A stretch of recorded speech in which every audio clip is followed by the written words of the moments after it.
Holy shit. This guy has muscles on top of his muscles. It looks like a snake is stuck in his arm or something. Holy shit. The weirdest thing about it is that it doesn't even look like John Cena anymore. I'm not quite sure if it's Cena, Jim Carrey, or Dave Meltzer. Wow. Am I the only one who's kinda uncomfortable looking at these veins? Wow. 6-star body.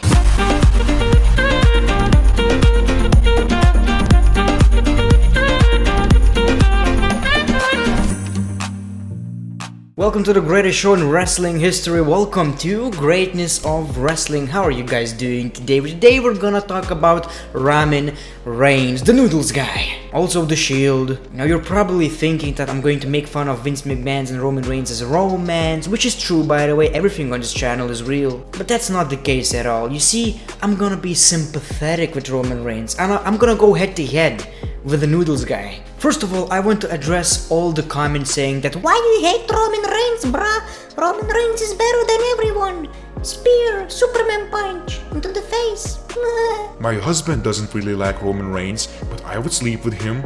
All these comments. First of all, I don't dislike Roman Reigns. In fact, I'm kind of a big fan, to be quite honest with you. I like him in the ring. When you think about it, he had so many matches with Finn Balor, AJ Styles, Braun Strowman, Bray Wyatt. And even though Roman Reigns' opponents are tremendous performers, people really forget to give Roman Reigns credit as well. Roman Reigns is having a hard time in the WWE because he didn't come from the indies, and that's what WWE fans really love nowadays. Look at, for example, AJ Styles vs Shinsuke Nakamura, a very disappointing match. Well, all of these matches were not that good. And look at AJ Styles vs Roman Reigns. These matches were absolutely amazing. You may not think that Roman Reigns is a better wrestler than Shinsuke Nakamura, but I think that would be kind of a fair statement. Roman Reigns is a very good wrestler. Roman Reigns is a tremendous wrestler in a bad position, bad situation. When you look at the guy, you see an attractive dude, you see this cocky SOB who should be a heel. But I'm not gonna talk about that. Every wrestling fan ever, right? Roman Reigns should turn heel. No shit.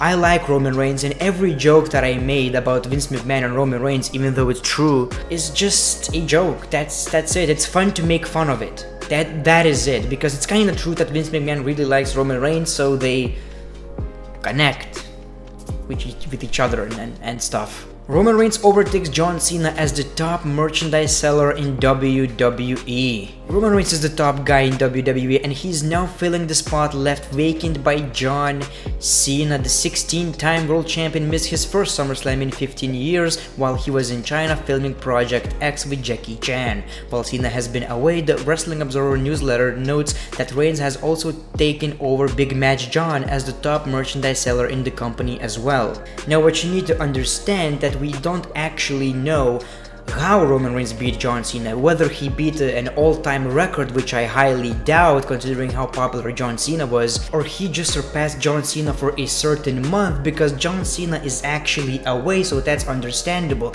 Either way, if it's not John Cena and someone else as a second place even, and if the second place goes to Roman Reigns, well, you can't really argue with the facts that no matter how people boo Roman Reigns, no matter how we want a different face of the company, facts are facts, and Roman Reigns is money. Yes, I'm a big Roman Reigns fan right now, so stop complaining. They learned from John that people booing you on TV doesn't mean crap, so no matter how much you boo, as long as you buy your tickets. Meltzer continued, as long as he's gonna sell more merchandise than the other guy. So you can't really argue with the facts. Another thing about Roman Reigns that people don't really like is WWE's attempt to get him over by bringing back the Shield. Now, as much as I like that the Shield is back, I don't really care about that anymore because they know that Roman Reigns is gonna get booed. You bring up the Shield, he's gonna get cheered. For how long? Not very long. As long as the Shield is right here, he's gonna get cheered. Shield is gone, boos are coming back. But I think this is what makes WWE fans angry. No matter how awesome it is to see the Shield back, we all know the reason, and the reason is to get Roman Reigns over. Hopefully the reason is to turn Dean Ambrose heel. but I really doubt that. So in the previous episode of Monday Night Raw, WWE brought back The Shield, one of the most dominant factions in the WWE. Now, and the thing about it is that people really love The Shield. You don't really hear people saying that I hate this reunion, but what people don't like about it is that it's kinda forced. You see, the reason WWE brought back The Shield is not to have a cool moment, reunion, whatever. They did it so Roman Reigns would get cheered, because people love Dean Ambrose, people love Seth Rollins, and people kinda like Roman Reigns while he is in The Shield. It's not the first WWE's attempt to make Roman Reigns over. Roman Reigns defeated The Undertaker. Roman Reigns defeated John Cena. Roman Reigns defeated Triple H. And to any WWE fan, these attempts look very stupid, because that's the exact reason why people don't really like Roman Reigns. A few months ago, WWE even tried to bring back The Shield, but this reunion failed because Roman Reigns got injured, then Dean Ambrose got injured, so instead of a real Shield reunion, we kinda got Seth Rollins and Jason Jordan, who's also injured right now, so yeah.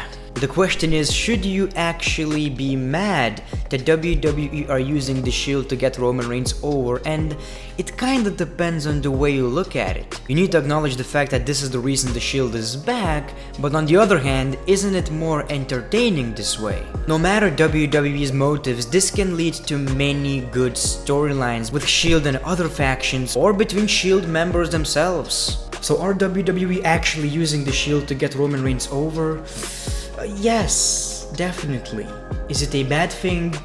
Not really. What also makes WWE fans angry about all these Shield reunions is that it's not really a reunion, it's more of a Shield with his bodyguards, because when you remember in 2012, Dean Ambrose was kinda the main guy. Seth Rollins and Roman Reigns were the tag team champions. Dean Ambrose was the United States champion. He was most of the time in the middle, he was mostly cutting the promos, he was the main guy of that group. Right now, I've never seen anyone else but Roman being in the middle. Well, at least most of the time. And also when Shield are making their entrance, when there's Roman Reigns, they are using Roman Reigns' version of a theme song, but when they are coming out without Roman Reigns, they are using old theme song.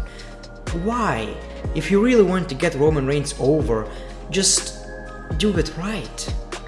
It's like WWE purposely not trying to help themselves. And believe me, I'm not the only one who picked up on this. People know that it's just a way to get Roman Reigns over. For example, Forbes made an article, Brock Lesnar couldn't get fans behind Roman Reigns, so WWE surprised them with a Shield reunion. It's kinda true. Still, not a bad thing. I'm happy the Shield is back. If there's something that will make Roman Reigns' WWE Championship title reign interesting, I guess that's cool. Then you got a bunch of people on Twitter complaining about it. For example, tweets like, "They're really using the Shield to get Roman over again, man, Vince." Using Strowman as a distraction during the main event, giving Finn Balor a title shot, return of the Shield. Can we take a second to acknowledge how brilliantly WWE booked Roman Reigns this weekend? So that's another opinion. He understands that WWE are using all of this stuff to get Roman Reigns over, but is it necessarily a bad thing? Because the ending of Monday Night Raw was actually tremendous, so as long as it means that they are going to try way more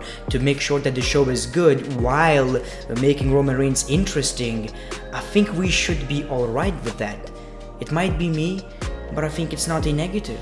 But where does this leave Dean Ambrose and Seth Rollins? As long as they're not gonna be used just as bodyguards, I will be okay with that. What we need is like a 2-3 month run with the Shield, and then Dean Ambrose turns heel by betraying Seth Rollins and Roman Reigns with a steel chair. Roman Reigns cannot be the only one who's going to gain from this situation. So as long as Roman Reigns is likable as the champion, Dean Ambrose is turning heel, and Seth Rollins gets into a rivalry with Dean Ambrose, so we have a lot of positives, I'm all for it. But I want your guys' opinion as well. I don't care if you don't like Roman Reigns, I think it's okay to acknowledge that it's not the worst thing that could happen. At least Brock Lesnar is not the Universal Champion. Not only we seen Universal Championship on Monday Night Raw, we also had it being defended, so Roman Reigns is an okay champion. Anyways guys, that's it for today's Greatness of Wrestling episode. I think it's like the 35th episode, so it's one of my most successful projects on this channel and I'm kind of proud of it. I hope that you guys are entertained by it as well. Thank you for watching this video. Leave your thoughts in the comments below. Make sure to like if you enjoyed. Make sure to follow me on Twitter and Instagram, please. Please get me to 9,000 followers. Please. As always guys, the great one, peace, love and hugs. It's been a pleasure.